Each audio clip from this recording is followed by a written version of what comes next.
Hello, my name is Jessica Shepard, and I am submitting this video as part of the online profile assignment for Week 4 of University 100, Regent Foundations of Success.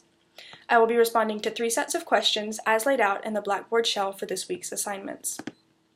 The first set of questions is, what areas of communication in your life need the most attention and how might you improve?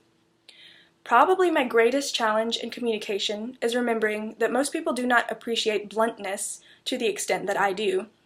I prefer not to speak unless I have something important to say, and when I absolutely have to say something, I prefer to keep it honest and efficient. This presents 2 problems. The first is that people usually find me too quiet, which can occasionally give off the impression that I'm in a bad mood or that I don't like the people I am around. I can combat this by being sure to express approval when I feel it, or even by forcing myself to speak up a little.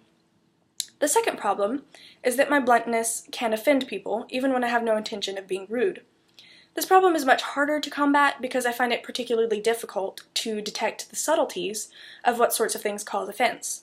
I've already begun trying to combat this problem by noticing which particular kinds of phrases and ideas bother people so that I can avoid them when possible. And even when it isn't possible, I can look for ways to intentionally present the phrase or idea in a way that is much more palatable than my usual method. What I will try to bear in mind through all of this is that my problem is not with the people themselves, but with my communication ability. However, if I'm not careful to maintain loving communication, that issue can grow into a relationship issue. I need to remember the importance of communication in maintaining healthy relationships. Question set number 2 is, what are a few goals you might establish for yourself as you approach the online learning environment? How do you plan to achieve these goals? One of my main goals with respect to online learning is to make sure that I am driven in my learning. The nature of online learning means that I do not have the kind of face-to-face personal accountability that would be expected in a traditional classroom setting. So I need to make sure that I am intentionally absorbing content with the mindset of proactive learning, whether that is by taking notes or by paying particular attention when I'm having difficulty understanding certain things. Another goal I have set for myself is to do my best not to be overly quiet throughout the courses. I can achieve this by making sure to ask for help when I really do need it, rather than quietly suffering. Another way to achieve this goal is to try and get rid of the mindset that if I don't reply to a fellow student, someone else will, or they simply won't care that I didn't reply. I need to remember what it is like to be on the receiving end of silence and do my best to not contribute to that same problem. The third and final question is, what surprised you the most as you considered the implications of Matthew 18 on your written communications?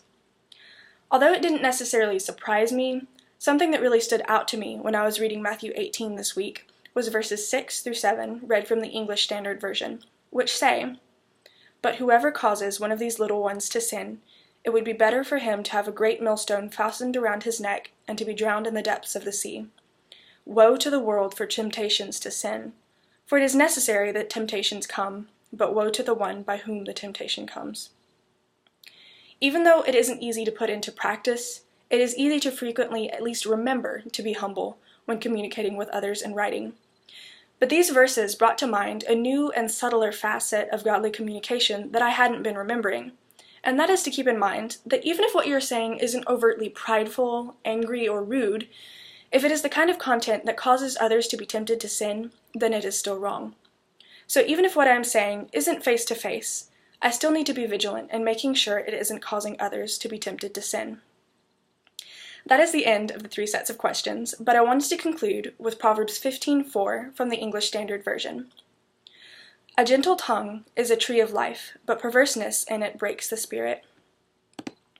Thank you for watching, and I hope you have a wonderful day.